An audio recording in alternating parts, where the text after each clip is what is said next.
Alors, on y va. Cette fameuse carte avec CSS Grid, on va attaquer par l'HTML. Donc, pour l'instant, ça ressemble à ceci. Donc, on va coder, on va laisser la fenêtre ouverte en grand comme ça.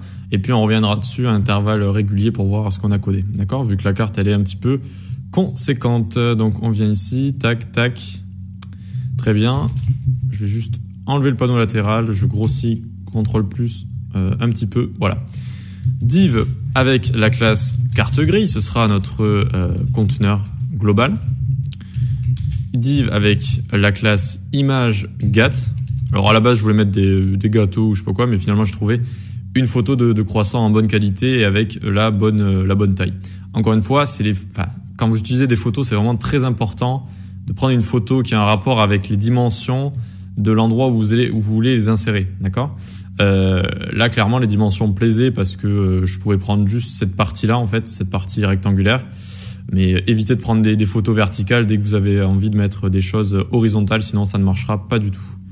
Donc, très bien, on a notre image get. Ensuite, on va descendre, faire une div avec la classe nom, tac, où on va mettre ici un h2 avec la classe titre. Et dans ce titre, il va y avoir un span avec la classe icône food. Tac. Dans cette icône food, on va mettre une image ressources / iconfood.svg. Le alt ici, on mettra icône.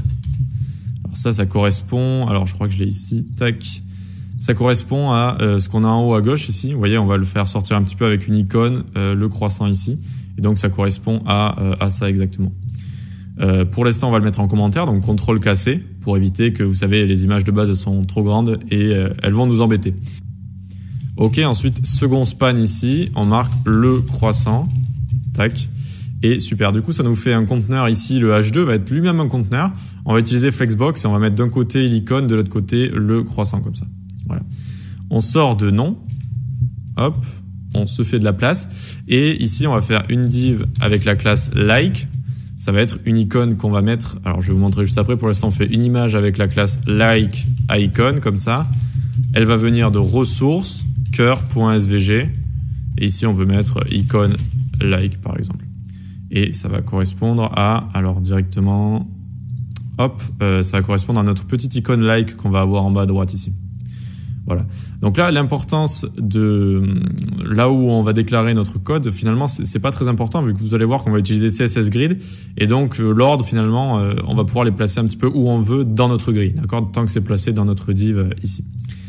Ensuite, donc, après notre like, on va faire une div avec la classe détail. Hop. Image avec la classe info icon. Info icon, comme ça. Toujours, ça va venir de ressources / calendar, comme ça, tac. Et ici, on va mettre calendrier icône. OK pour ça. Et ensuite, ici, un paragraphe avec détail écrit en majuscule. On descend, tac. Ici, on va faire une div avec la classe info, un h2 avec la classe presse comme présentation. Et ici, on va écrire dedans le petit déjeuner à la française. Le petit déjeuner à la française. OK. On fait un hasher qui est un diviseur. Et donc, on va lui donner même la classe divider.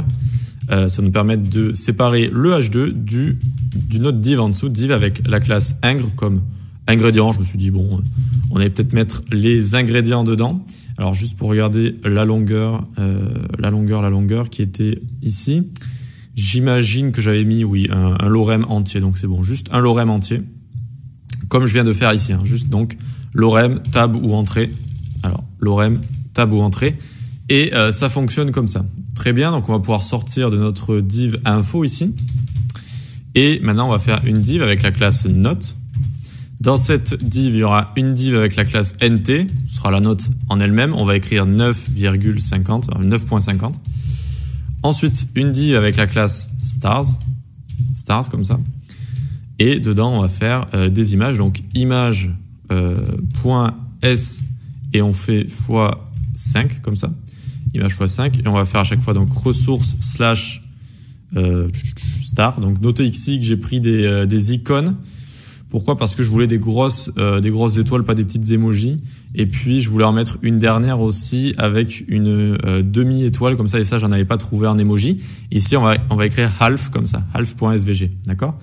Donc ici, si vous voulez, on peut mettre étoile dans chaque alt ici. Donc vous cliquez, vous appuyez sur alt, vous restez appuyé et vous cliquez.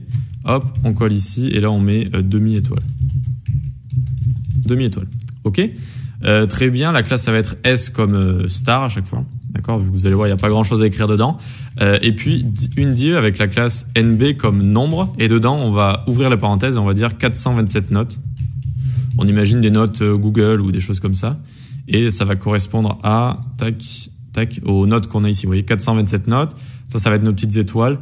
Et puis voilà, on a terminé. Donc ici, ce qu'on va faire, c'est que on va surtout mettre en commentaire toutes nos icônes, sinon elles vont vraiment prendre trop de place et ça va pas être opti pour coder tout ça.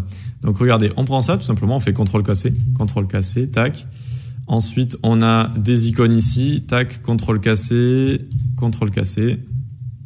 et la dernière aussi. Donc c'est bon, voyons voir ce que ça nous donne. Très bien, on a ça. On va pouvoir passer au CSS dans la prochaine vidéo. À tout de suite.